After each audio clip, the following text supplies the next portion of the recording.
Eh bien, Et tout de suite, on accueille l'invité d'André Berkoff. Pardonnez-moi, André, j'étais en confinement. Nicole Delépine, pédiatre, oncologue et ancien chef de service en cancérologie pédiatrique à l'assistante publique Hôpitaux de Paris. Auteur notamment avec Gérard Delépine du livre Médicaments anti-cancer, peu efficaces, souvent toxiques et hors de prix. C'est publié chez Michelon. bonjour, docteur Delépine. Bonjour, merci de nous donner la parole dans cette situation dramatique, je trouve. Oui, assez dramatique. Vous venez d'entendre ce que disait Serge Rader, mais justement, oui. je voudrais...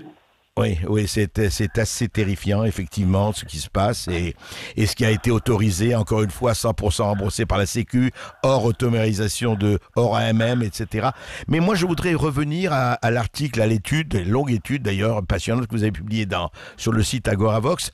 Mais justement, je voudrais justement parler un peu plaquenil, etc., chloroquine et autres azithromycine par rapport à cette polémique vraie-fausse qui se passe. Enfin, et vous avez parlé justement de l'essai Discovery. On est en train, effectivement, à Lyon et ailleurs, dans plusieurs CHU, on est en train d'examiner les diverses peut-être ou sous médicaments ou etc., qui permettraient de réduire la charge virale, sinon de guérir. Alors, expliquez-nous ce qui se passe en ce moment, Nicole Delépine. Bah, écoutez, vu par nous, en tout cas, c'est manifestement le combat, si j'ose dire, de la médecine clinique, de la vraie médecine, selon Hippocrate, des gens qui veulent soigner les malades, qu'ils ont devant eux, opposé à une espèce de médecine théorique qui a complètement détruit la vraie médecine depuis 20 ans, avec l'idée de la médecine quantitative qui serait bien de meilleure qualité parce qu'on frirait au sort, etc., les malades. Bon, cette médecine, cette pseudo-médecine quantitative qui est imposée par les sociologues, dont d'ailleurs vous avez un représentant dans le comité scientifique du président, par les anthropologues, par les je ne sais quoi, tous des gens qui ne sont pas des cliniciens, y compris presque les médecins qui y sont, ne sont pas des cliniciens. C'est-à-dire les cliniciens, j'entends, c'est le médecin tout bête, hein, le docteur au lit du malade, qui va voir son malade chez lui ou qui fait sa visite le matin et qui tombe sur un malade et qui supplie qu'on le traite. Je veux dire, comment imaginer dans la situation actuelle, oser si j'ose dire, interdire le seul traitement qui est probablement efficace, en tout cas c'est ce que disent les étrangers, les New-Yorkais, il y a un médecin du Texas aussi, il y a les Chinois, enfin partout dans le monde on utilise la chloroquine. Il y a même un article, je crois, ce matin, je crois, c'est même dans le New York Times, qui n'était pas très favorable forcément aux positions de Trump, qui dit qu'il y a une étude, qu'il y a 6000 médecins d'un panel qui ont été testés, qui disent que la chloroquine c'est vraiment le meilleur de ce qu'on peut proposer. Alors même si on dit ça fait pas de miracle, ça va pas soigner tout le monde, etc., on s'en fiche. Est-ce que c'est le problème? Vous avez des gens qui vont mourir, à qui en plus on refuse, alors pour les vieillards, pour en revenir, en plus on leur refuse de passer au réa. On leur refuse d'essayer de les soigner au moment où ils commencent à tousser. On ne leur donnerait même pas ce traitement chloroquine plus azithromycine proposé par alors qu'on sait que des risques. Il faut arrêter puisque de toute façon ils vont les euthanasier. Attendez, le premier qui a fait la loi sur l'euthanasie, c'est Hitler, hein, quand même, faut être simple, hein, et qui a liquidé les handicapés, les vieux, enfin tout ce qui gênait. Donc les fous, enfin tout le monde qui gênait. Donc vraiment là, on a une régression des droits sociaux, on l'a vu, hein, les lois scélérates qui sont en train de mettre en place tranquillos pendant que personne ne peut manifester, et en plus la loi sur l'euthanasie. C'est une horreur. Je sais pas, moi j'ai vu ça hier soir, je me suis dit c'est pas possible, j'espère que M. Berkoff va en parler dans son émission. Si vous voulez, le traitement, alors pour revenir vraiment au traitement du professeur Raoult, c'est quand même un excellent traitement qui tombe pas des nues. Hein. On savait déjà que il y a des papiers que la chloroquine marchait sur les Covid, qui n'était pas tout à fait le même, mais de 2003. Enfin, les propriétés antivirales de la chloroquine, des antimalariques sont connues. Le médicament qui met avec l'azithromycine, il est donné chez les femmes enceintes. Donc, il faut qu'ils arrêtent de nous dire que c'est dangereux. Et surtout, on ne veut pas les donner à des gens qui, quand même, prennent un risque, ont un gros risque de mourir. Alors, quant au cinéma Et il faut le donner, pardon, Nicole Delépine, excusez-moi, il faut le donner au début, hein, c'est ça, tôt. Bien sûr, deuxième jour, je sais pas, enfin, sitôt qu'on est sûr qu'ils toussent, que c'est pas une crise d'asthme, mais bon, je veux dire, ça c'est au médecin. Normalement, le généraliste, évidemment, qui connaît son patient, devrait le voir et pouvoir lui prescrire, et le lendemain matin, il prend. Évidemment, si on attend que la charge virale est baissée quand on arrive en réa, si on arrive avec une maladie pulmonaire, il le dit très bien, le professeur Raoul, il faut écouter ses vidéos, on arrive avec une maladie, et puis d'autres, le professeur Perron aussi, que j'ai bien connu à Garches, qui est vraiment quelqu'un extrêmement fiable. Oui, mais Perron, c'est quand même un grand de l'infectiologie, je veux dire, depuis très longtemps. Juvin aussi le dit. Juvin de l'hôpital Pompidou. Bien sûr, professeur Juvin, pareil. Mais... Et lui, il fait tester, excusez-moi, juste ses résidents quand même dans ses EHPAD en 92 à la Garenne quand même, pour justement pas les condamner systématiquement. Non. Alors, quant à ça, par rapport à ça, la question que vous posiez, c'était l'essai Discovery. Alors, Nicole, on va en reparler parce que justement, on va parler de toutes ces querelles de labo. Après une petite pause, à tout de suite, Nicole de l'Épine. Sud Radio. Parlons vrai. Sud Radio, parlons vrai. Parlons vrai. Sud Radio, parlons vrai. Sud Radio. Parlons vrai. Leclerc. En cette période de confinement, toutes les équipes des centres Leclerc sont mobilisées pour que vos courses se déroulent dans les meilleures conditions de confort et de sécurité. Nous effectuons régulièrement le nettoyage de nos tapis de caisse, des lecteurs de cartes et équipements en contact avec les mains, ainsi que des poignées de chariot et des paniers. Des écrans protecteurs sont positionnés devant les caisses. Les réapprovisionnements sont réguliers et les horaires d'ouverture vous permettent de répondre à vos besoins tout au long de la journée. Mais en cette période particulière, vous jouez aussi un rôle essentiel en respectant une distance de plus d'1 mètre avec les autres, en n'achetant pas plus que d'habitude et en étant bienveillant avec ceux qui font que nos magasins continuent de fonctionner. Parce que l'on a tous un rôle à jouer, vous pouvez compter sur nous. Leclerc. Sud Radio, dans le Tarn. À Albi, sur 101.2. Chez Casino, Notre priorité, c'est vous. L'agneau français est à l'honneur chez Géant et Supermarché Casino. Et en plus, jusqu'à dimanche, bénéficiez de 30% de remise avec Casino Max sur tout l'agneau français. Ensemble, soutenons la qualité et le savoir-faire de la production française. Merci à nos éleveurs. Merci pour votre confiance. Chez Casino, Notre priorité, c'est vous. Remise sous forme de cagnotte sur votre carte Casino après activation du coupon dans l'application mobile gratuite Casino Max.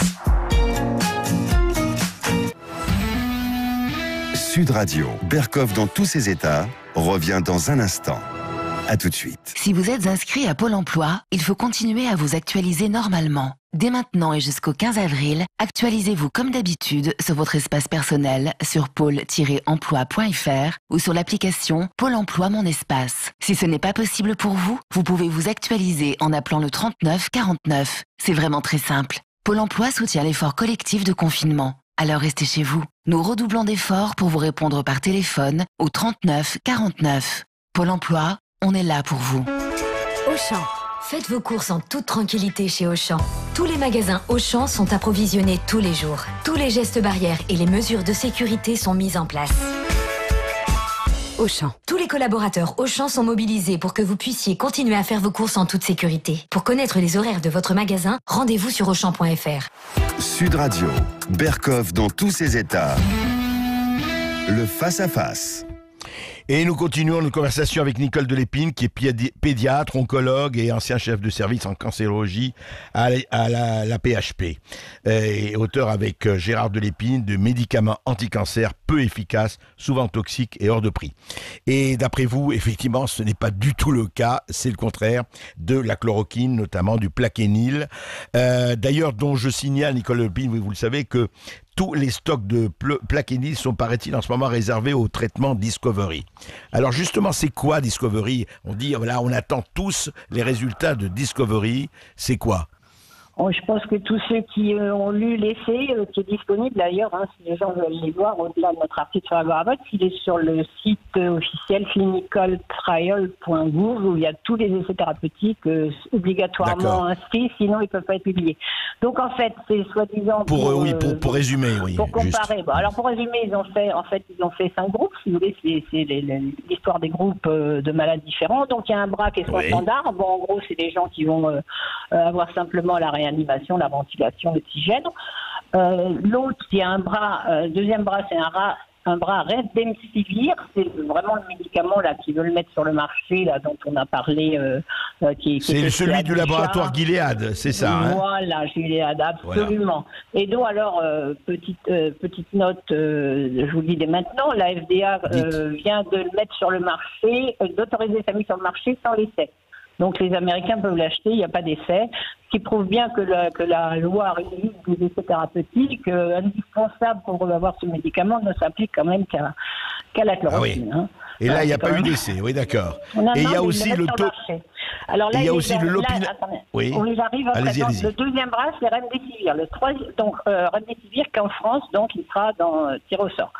Le troisième bras, c'est le Kaletra, l'Hyponavir, Ritonavir. C'est l'ensemble des deux, qui est un médicament qui a une indication dans le virus du sida. Et qu'ils espéraient qu'il serait efficace, mais qui manifestement, d'après les études chinoises, n'est pas efficace. Donc on peut craindre que ce soit encore un bras qui ne serve à rien. Et ça, c'est le laboratoire AbbVie, c'est ça, je précise. Voilà, AbbVie, oui. Et le quatrième bras, c'est ce Kaletra qui ne va pas marcher, qui doit ajouter à de l'interféron bêta-A. Les interférons sont des molécules antivirales qui peuvent marcher. De l'interféron, c'est un peu dommage tant qu'à faire qu'il n'ait pas mis tout seul d'ailleurs. Parce que si ça marche, on va dire c'est le Kaletra, non, ça sera un interféron qui marche bien. L'interféron bêta et l'interféron alpha aussi a été donné par les Cubains, je crois. Il marche aussi. Et le quatrième bras, c'est le soi-disant bras censé vérifier l'équipe de Raoult qui, évidemment, ne vérifie rien parce que l'hydroxychloroquine n'est pas donnée aux mêmes doses que dans Raoult. Il n'associe pas l'antibiotique sur lequel insiste beaucoup Raoult. L'azithromycine, oui, c'est en même temps. L'azithromycine, ben oui. Et quand même, Raoult insiste beaucoup que là, c'est vraiment la synergie des deux important. Et c'est pas tout de suite, je vous dis, les femmes enceintes le prennent en Amérique du Sud. Bien sûr. Depuis longtemps. Et quatrièmement, et le pire, évidemment, c'est qu'ils le donnent chez les malades avancés, c'est-à-dire qu'ils sont déjà en animation ventilée, qu'en gros, plus de virus. Donc là, c'est une maladie pulmonaire qu'il faut traiter. C'est une maladie que les pneumologues, les réanimateurs vont savoir ou pas traiter, mais c'est plus une maladie virale. Donc vraiment, c'est se moquer du monde, c'est se moquer des patients. D'ailleurs, je ne sais pas si tout le monde attend cet essai, mais manifestement, il y a quand même beaucoup de gens qui se rendent compte que vraiment, c'est pas terrible et qui n'ont pas du tout envie d'être tirés au sort. Maintenant, le problème, c'est ça, c'est un vrai problème, c'est celui du consentement éclairé. Comme ils vont le donner tardivement à des malades déjà attribués, qui en plus ont plus droit aux visites, puisque c'est la mode de plus avoir droit aux visites, je suis pas sûr que le consentement éclairé soit vraiment d'une grande qualité. Nicole Delépine, écoutez quelque chose, je crois que vous allez réagir à ça. Hier, justement, à la télévision, il y avait Pierre Hofstatter, qui est chef de service aux urgences de l'hôpital de la Pitié-Salpêtrière. Voilà ce qu'il disait hier. Écoutez. Alors, je vais vous faire une confidence, parce que j'ai effectivement, moi, été infecté il y a une quinzaine de jours, une forme mineure. C'était au tout début de la polémique sur l'hydroxychloroquine. Mon infectiologue de mon hôpital m'a conseillé de le prendre et donc j'ai suivi consciencieusement. Face à une menace comme celle-là, on est prêt à prendre toute bonne idée. Maintenant, 15 jours plus tard, les choses sont beaucoup moins claires sur ce médicament. Donc je ne suis pas sûr que je le referai au jour d'aujourd'hui. Alors Nicole Delépine, ça c'est formidable. Lui, c'est un professeur, professeur, je veux dire, chef de service aux urgences de la Pitié-Salpêtrière. Il dit oui, j'ai pris de la plaquenil, et ben ça a été très bien, mais moi je le conseille pas. Non, mais écoutez, c'est infernal, quoi. C'est infernal, parce que bon, effectivement, dans la position où il est, il doit, pour rester bien avec la hiérarchie et la nomenclature, dire que quand même un essai randomisé, c'est mieux. Mais je peux vous garantir qu'ils en ont quand même, je sais qu'il y a quand même beaucoup de gens en France haut placés qui ont de la chloroquine dans leur tiroir. Donc effectivement, je suis pas du tout certaine qu'ils ne la reprendraient pas, parce que effectivement, ils pourraient dire je suis dans une situation différente. Bon là, je disais ça théoriquement, mais là je me sens pas bien, j'ai tout le poumon qui s'arrache, donc finalement je suis d'accord pour le prendre. Donc à tous les coups, je le prendrais, même avec sincérité peut-être. Moi je veux même pas l'accabler. Mais Nicole Delépine, est-ce que derrière cela... Oui, mais vous avez très bien parlé au début, vous avez dit médecine clinique et médecine de tableau Excel. La médecine de proximité, c'est ça le fond du problème. Les gens qui voient le malade, qui sont à côté du malade, qui les regardent le malade et qui disent voilà, il faut traiter parce qu'on est aujourd'hui ici et maintenant. Et dites-moi, derrière cela, à votre avis, est-ce qu'il y a, en fait, il y a peut-être une querelle d'ego, mais est-ce qu'il y a une querelle aussi de labo, parce qu'il y a évidemment des milliards derrière, est-ce qu'il y a des conflits d'intérêts? Bien sûr, il était sûrement pas très malin que brutalement quelqu'un sorte un traitement qui marche. Ils auraient pu y penser d'ailleurs, parce qu'il y avait quand même dans la littérature des choses, mais bon, ils n'ont pas imaginé qu'il y ait une équipe comme ça d'hyper professionnelle, parce que c'est quand même une star mondiale de la virologie, notre ami Raoult. Donc ils n'ont pas dû imaginer ça. Évidemment, derrière, ils voulaient donc commercialiser le remdesivir, essentiellement. Pour l'instant, en France, c'est pour celui avec le Sonda. Dans d'autres pays, c'est d'autres, mais c'est des molécules pareilles, toutes chères. Et puis, évidemment, la grande idée derrière, c'était les vaccins.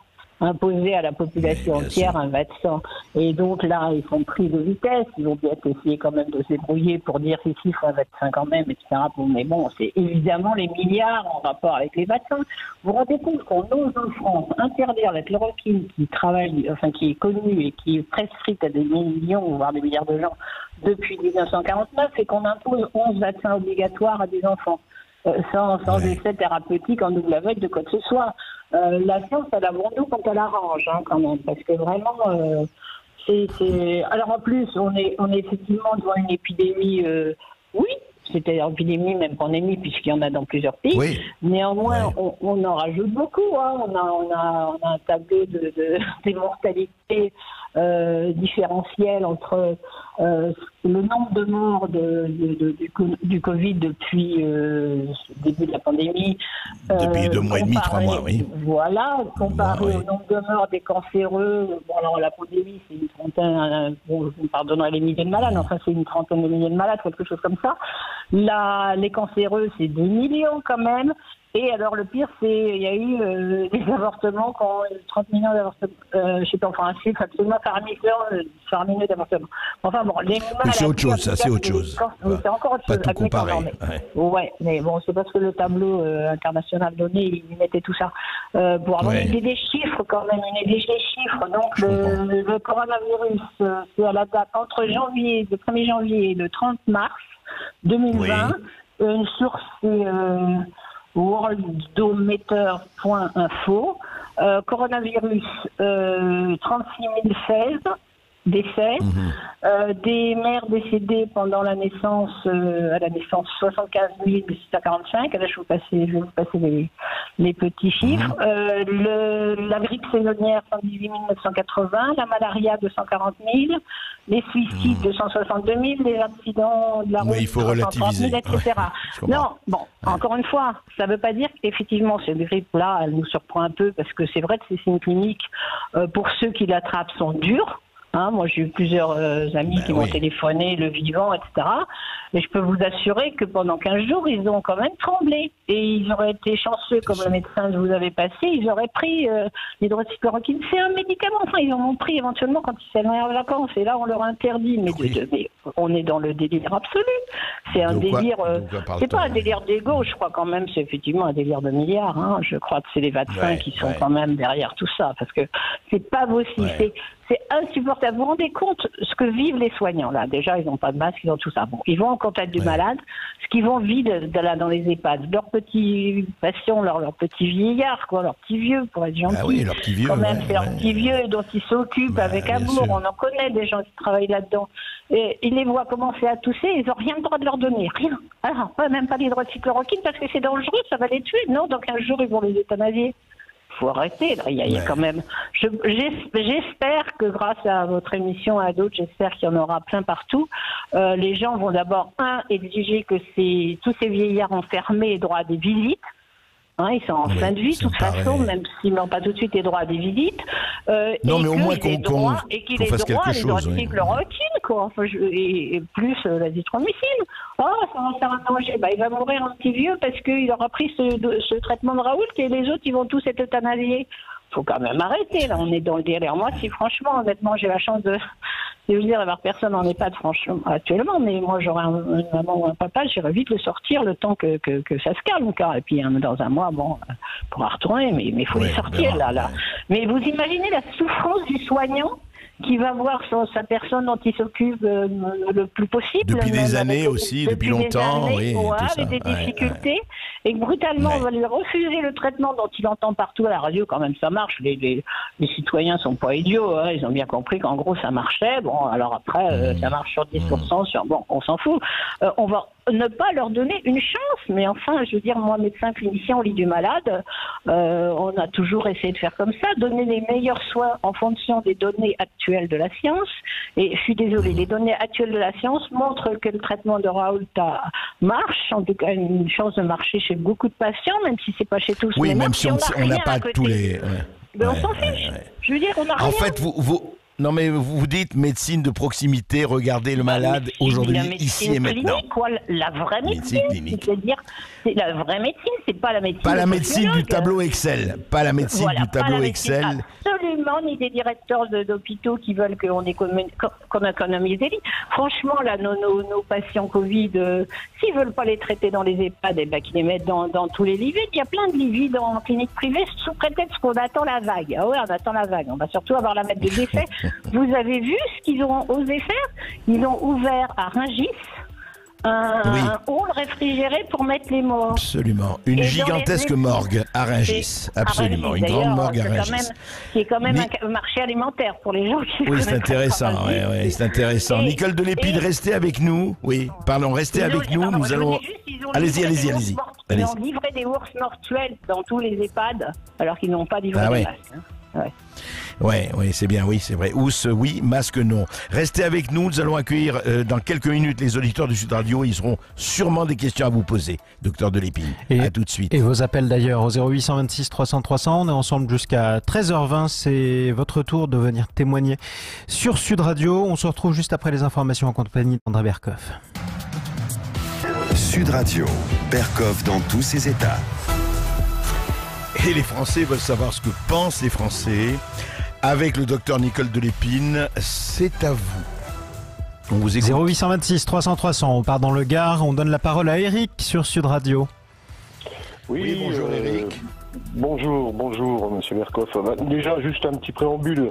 Merci à vous, monsieur Berkoff, à vos équipes et à vos invités pour la qualité des infos que vous donnez, qui sont bien souvent reprises plus tard par d'autres médias, sans citer leurs sources. Voilà, ça c'était juste un petit préambule. Merci. Écoutez, voilà. Ça me touche beaucoup, ça nous touche. Merci. Voilà. Donc, moi, je vais juste, j'ai un sujet, je vais être un petit peu en décalage par rapport à Madame Nicole de Lépine, mais j'aurais une question quand même à lui poser ensuite.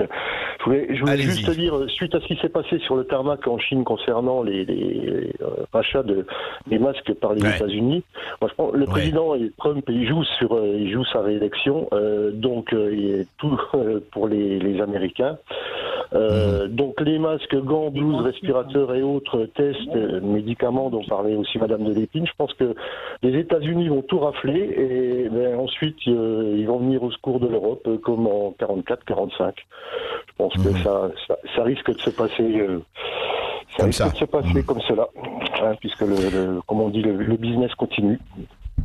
Peut-être Nicole de Lépine, vous en pensez quoi de ce que dit Eric? Effectivement, est-ce qu'on est dans une guerre commerciale planétaire où les États-Unis vont essayer de tout rafler? Ouais, je crois que le business continue, mais c'est dans tous les sens, hein, parce que j'ai vu, apparemment les États-Unis contestent cette histoire-là, mais peu importe. Nous on a bloqué, les Français ont bloqué d'autres masques qui devaient aller en Suède, les Tchèques ont bloqué un avion qui devait aller en Espagne. Enfin bon, manifestement, oui, vous avez raison, c'est le business, mais général, hein, je crois que faut pas. Et chacun s'impose, surtout les frontières, là, en l'occurrence, c'est les affranchis, le bon, la brute et le truand. Voilà, chacun essaye de sauver son. Mais bon, ceci dit, c'est le problème des médicaments. Si on les produisait, en l'occurrence, il y a une usine là il y a des usines en France qui veulent fabriquer des médicaments et qui veulent. Une usine spécifiquement qui est en redressement judiciaire et qu'on ne l'a pas sauvée du tout. Et qu'on n'est pas en train de sauver. Alors quand même, franchement, c'est invraisemblable. Donc déjà qu'on commence à au moins autoriser, parce que c'est toujours un problème, c'est non pas l'autorisation. C'est comme tous ces gens qui ont proposé des tests de toutes les sortes là, qui n'ont pas l'autorisation de l'ARS, du ministère, dirons-nous, pour produire ces masques. En l'occurrence, pour les masques, chacun les produit. Hein. Il y a des tas de tutos sur Internet, en particulier si vous voulez des tutos fiables. Il y a des médecins lillois qui ont fait un tuto pour dire fabriquez vos masques. Parce que sinon, on sent bien que si on n'a pas assez de masques, ça va être l'occasion de dire non, on ne peut pas sortir du confinement parce qu'on n'a pas de masque. Donc, franchement, faites vos masques, ne serait-ce que pour maintenant, pendant le confinement. Eh bien, ils les feront. Il est franc. Nicole de Lépine, restez avec nous. On va interroger d'autres auditeurs. Jean-Marie. Absolument. Merci Eric d'abord de nous avoir appelé depuis le Gard, d'autant que ça fait plusieurs fois qu'il essaye de nous appeler en direct sur Sud Radio. Ouais. Bonjour à Jamel qui nous appelle au 0826 300 300 depuis le Cher. Bonjour Jamel. Bonjour André. Bonjour. Je voulais vous féliciter pour votre radio aussi, pour votre libre pensée. Merci. Merci voilà, Jamel. Je voulais passer un coup de gueule pour M. Darmanin qui demande des dons aux Français pour l'hôpital, alors que voilà, la France est la cinquième puissance mondiale et on donne tous les mois 24 milliards d'euros à l'Europe et la France est l'un des pays les plus taxés d'Europe. Donc, prélèvement obligatoire 50% en plus. Je me demande où va l'argent. Voilà. Ouais. C'est sous de la gueule des gens. Excusez-moi de l'expression, André, mais je suis un petit peu en colère. Où va l'argent? Et on se fout de la gueule des gens quand même, parce que là, ça va pas du tout. Où va l'argent? Non, mais c'est une question qu'on pose depuis des mois, et c'est pas, on l'a posée aux contribuables associés, on l'a posé à beaucoup de gens. Nicole de Lépine, à votre avis, du point de vue de votre secteur, qu'on connaît la santé... Chose, André, oui, allez-y, Jamel. Dernière chose, on a détruit les services publics en 10 ans, et on a supprimé 115 lits en 15 ans en France pour le profit. Voilà, pour le profit. Ouais. Voilà, c'est tout. Très bien. Nicole de Lépine, dans votre secteur, dans le secteur de la santé, avec votre mari, etc., est-ce qu'il y a eu effectivement destruction? Alors là, c'est pas d'aujourd'hui, depuis des décennies. Est-ce qu'il y a eu vraiment, beaucoup le disent, destruction du service de santé, de l'hôpital, sous prétexte d'économie et de marché? Est-ce qu'il y a eu destruction? Complètement, si vous voulez, ça a commencé dans les années 84, mais ça s'est vraiment mis en place dans les années 96 avec la création des agences régionales d'hospitalisation. C'était des ordonnances Juppé qui se sont transformées en 2008 en agences régionales de santé qui couvraient à ce moment-là et le public et le privé. Et ce qui caractérise cette mise en place du pouvoir de l'État, qui sont les ARS, sont le bras armé du ministère, le pouvoir de l'État, et ils ont augmenté de façon absolument exponentielle le nombre de directeurs, de sous-directeurs, d'adjoints, de secrétaires du directeur, etc.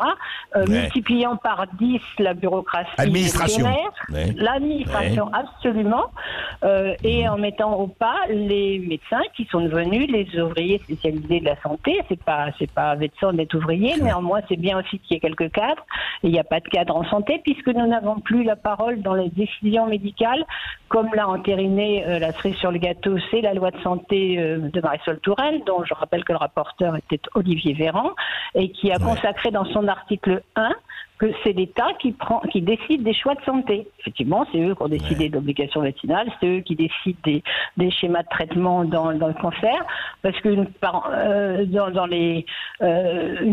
par exemple, ce qui se passe avec la chloroquine, qui est absolument invraisemblable, se passe régulièrement avec les cancéreux, puisque maintenant, nous n'avons plus le choix, en tant que cancérologue, des traitements qu'on peut donner aux cancéreux. C'est en gros les protocoles qui viennent de là-haut, de l'Institut national du cancer, avec les ARS, qui décident de ce qu'il faut donner. Donc effectivement, et à chaque fois qu'on augmente un poste, à chaque fois que les gens font des grèves, etc., finalement, on va avoir 3 postes de plus en psychiatrie. Quand vous regardez 6 mois après, vous avez eu un manager, quelqu'un qui s'occupe des lits, n'est-ce pas? Vous avez eu un directeur de soins de plus qui est là pour contrôler. Vous avez une médecine complètement administrative, et comme vous le disiez fort justement, ils sont là pour remplir des tableaux Excel, pour augmenter l'efficience, c'est-à-dire que les malades reviennent le moins cher possible, pour augmenter les nombres d'actes, puisque c'est ça qui fait la tarification de l'activité.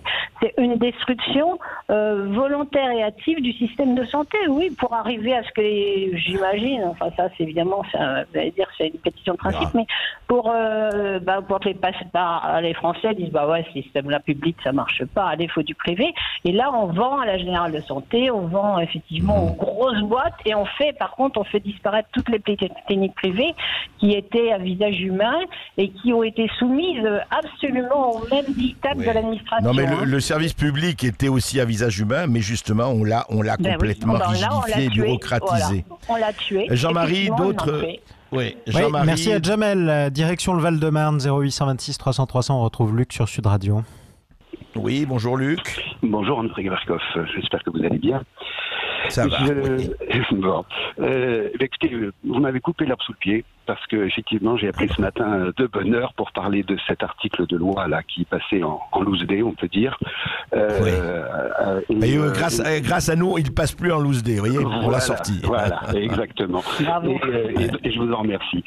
Oui, je voulais dire effectivement que c'était quand même scandaleux, quoi qu'on pense effectivement du traitement de la fin de vie, qui est un problème purement, je dirais, personnel, et sur lequel je m'exprimerai pas. Il est quand même incroyable de penser que beaucoup d'EHPAD et autres, c'est un domaine que je connais un petit peu, vont se servir de sans penser à mal, mais vont se servir de ça d'une part pour libérer des lits et puis deuxièmement pour s'éviter, je dirais, des confrontations, des problèmes avec les familles, parce qu'il est quand même incroyable que dans ce qui est prévu, on ne puisse pas autoriser les gens à venir voir, embrasser une dernière fois quelqu'un de sa famille. C'est surréaliste. Hein. En plus, le cynisme est poussé assez loin, parce que je ne sais pas si vous avez vu dans cet article de loi, il y a une référence au Code de la construction et de l'urbanisme. Ah oui, non, j'ai pas vu ça, alors dites-moi. Voilà, vous regarderez, c'est amusant. Il a pour but, vous savez que les locaux, c'est mon métier, hein, je travaille dans l'immobilier, les locaux ont une classification et ils sont utilisés en fonction de cette classification qui est la plupart du temps une classification fiscale. Et donc, il est écrit que dans l'article de loi qu'il est fait dérogation et permet au préfet et à tout un tas de gens de suspendre l'affectation obligatoire de certains bâtiments pour entreposer alors je ne l'ai pas sous les yeux, entreposer les conséquences négatives de la pandémie. Et conséquences négatives de la pandémie, ça veut dire transformer ça en morgue quelque part. Absolument. C'est un peu ça. C'est pour ça que Rungis a été comment dirais-je, réquisitionné. Tout simplement. Ah, c'est passionnant, ça. Enfin, c'est passionnant et terrifiant. Oui, quand je dis amusant, c'est une façon de parler. Oui, non. Quand tu as remboursé par la sécurité sociale une dose de médicaments qui coûte moins de 4 euros, et remboursé à 100%, s'il vous plaît, pas à 65%, mais à 100%. Ça coûte moins de 4 euros, 3,71 € exactement. On a envie de rire s'il n'en est pas en pleurer. C'est terrifiant et je pense que j'espère que beaucoup de gens, dont beaucoup de mes amis, qui sont des pro-gouvernementaux turiféraires et autres, vont comprendre qu'ils ont créé des monstres. Voilà, tout simplement. Frankenstein. Écoutez, j'espère qu'on n'en arrivera pas là, mais c'est vrai. Merci en tout cas. Merci Luc, Jean-Marie. À bientôt, André. Mais on reste dans le Val-de-Marne, 0826 300 300. Bonjour à Christophe. Oui, bonjour Christophe. Bonjour, enchanté. Excusez-moi de vous déranger. Je voulais juste faire remarquer une petite chose. Votre invité a vraiment mis le doigt sur 2 ou 3 petites choses qui sont vraiment importantes. C'est que en fait, si au point de vue médical, si vous sortez un petit peu de la norme et que vous faites des recherches vraiment importantes, si c'est pas validé par l'État, en plus, ça pose problème. Alors ça, je parle pour le docteur Raoul. Mais moi, je voulais faire lever une toute petite chose. Je suis désolé de le dire, je travaille à la RATP. Pour ceux qu'on a embêtés pendant les grèves, je m'en excuse, mais on essayait de faire des choses bien. Mais sachez que moi, une chose qui n'est reconnue nulle part, mes collègues de la RATP qui transportent des infirmières où on a fait des services spéciaux, des médecins spéciaux, personne ne le fait remarquer. Mon voisin qui est assistant et qui fait la cantine pour les médecins, personne. Je parle des sous-mains. C'est-à-dire non, mais vous avez raison d'en parler. Moi, personnellement, je fais un travail qui est en contact. Je mets en danger ma famille. Je le sais, j'ai prévenu ma famille, je leur ai demandé si je devais me mettre en arrêt pour soutien familial ou autre. Je ne l'ai pas fait parce que j'ai des convictions qui font que je ne le ferai pas. Et Sud Radio fait partie des radios où ça fait partie de mes convictions, c'est-à-dire que je veux qu'on me dise la vérité comme elle est. Et je veux pas qu'on me demande de réfléchir à la place des autres. C'est-à-dire vous me donnez le bien, le mal, et après je décide où, selon ce que je vois, le bien, le mal. Un homme surtout libre. Vous, Monsieur Berkoff, vous êtes impressionnant parce que en fait, vous arrivez à ne pas parler pendant les émissions ou à dire attendez ça, vous mettez le doigt sur toutes les choses qui sont pour moi importantes. C'est-à-dire réfléchissez par vous-même. Voilà, mais c'est fondamental, c'est ça. Ouais. Mes voisins, tiens, mes collègues qui viennent de passer devant moi, qui vont au feu tous les jours, qu'on ne remercie pas, hein, parce que ce n'est pas des pompiers, ce ne sont pas des infirmiers. Mais vous avez tout à fait raison de le souligner. À 20h. Mais en fait, moi j'ai une petite pensée pour tous ces gens-là, parce qu'en fait, on les oblige, des chauffeurs poids lourds qui n'ont pas de toilettes, nous qui n'avons même pas de sandwich pour casser la croûte le midi. Parce qu'en fait, c'est pas qu'on en veut aux Grecs qui est du coin, parce qu'on mange très mal dans notre service. Non, mais je comprends. Voilà. Comme les routiers, ni n'ont ni douche ni repas. Mais je vais vous dire juste une chose pour terminer, parce que malheureusement on arrive en fin d'émission, mais on va essayer de la prolonger, parce que vous avez des témoignages formidables. Je voulais vous dire simplement, c'est extrêmement important, en homme libre, en femme libre, que vous choisissiez justement ce que vous faites et de choisir effectivement d'aider. C'est fondamental, c'est pas des mots, ce sont des actes, et heureusement c'est ça qui nous permet d'espérer. Sinon ce serait franchement assez terrifiant par rapport à ce qu'on entend. Merci encore à vous tous et merci beaucoup, docteur de Lépine.